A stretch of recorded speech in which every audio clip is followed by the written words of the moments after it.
महाराज जी, जैसे नाम जप तो नहीं होता है, मंत्र जप होता रहता है। जी, उसमें महाराज जी अशुचि अशुचि अवस्था में मंत्र जप नहीं होना, महाराज जी वो चलता रहता है, इसलिए तो उसको थोड़ा सा रोकना पड़े। तस्मात् शास्त्रम प्रमाणम ते कार्याकार्यो व्यवस्थितो।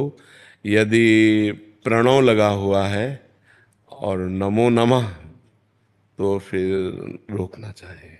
शौचालय में जब हम अपवित्र दशा में हो तो मंगल में भगवान का नाम स्मरण करना चाहिए, और जे ही आचमन करके पवित्र हो करके तो फिर चलना। अब जैसे अपने लोगों ने अभ्यास किया, तो जे ही बाथरूम के उसमें चप्पल पे पैर पड़ेगा, ते ही भगवान की कृपा से, गुरु जी की कृपा से जो मंत्र है वो रुक जाएगा, और राधा राधा राधा राधा राधा, और फिर शौच स्नान करके जब आचमन किए बाहर हुए, फिर मंत्र चल पड़ा। लघु शंका के लिए और शौच के लिए दो जगह नाम जरूर चलाना चाहिए। मानसिक भी नहीं करना चाहिए। मंत्र ना चल, थोड़ा देर नाम का स्वाद ले लेते, थोड़ी देर नाम का स्वाद। अपने तो जैसे दूध के है ना, कि खोया, बर्फी, पेड़ा, ये तो अपने साधना के भी स्वाद हैं।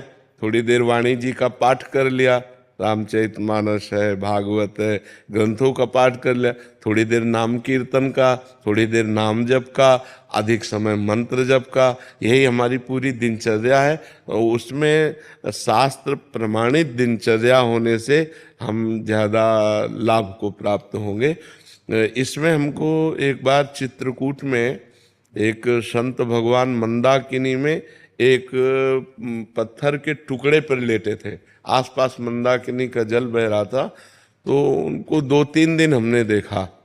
फिर हमारा मन हुआ कि उनसे मिलेंगे, और जेठ के महीने में वो मोटा कंबल मिलिट्री वाला ओढ़े हुए थे। और एक और आश्चर्य, दूसरा आश्चर्य कि मंदाकिनी के बीच में पत्थर पे, तो जिज्ञासा हुई कि इनसे हम बात करें और दर्शन करें, तो बैठे रहे किनारे। जब वो निकले, महाराज क्या अद्भुत स्थिति, नेत्र जो है उन्मत्त अवस्था को, और तेजोमय चेहरा, और एक लंगोटी और कंबल। जो ही निकले साष्टांग दंडवत किया, उस समय नई अवस्था थी, उन्होंने देखा भी नहीं, फिर दौड़ के आगे गए, क्योंकि संतों से पहले से परिचय रहा है, तो ये संतों की इन बाह्य चेष्टाओं से कोई मतलब अंतर नहीं। फिर आगे गए, हम कहा महाराज जी रुको, 1 मिनट रुक जाओ, अगर आप नहीं रुकोगे, आप नहीं कृपा करोगे, तो हम जैसे अधमों का कैसे सतमार्ग पुष्ट होगा। जब प्रार्थना की तो खड़े हो गए।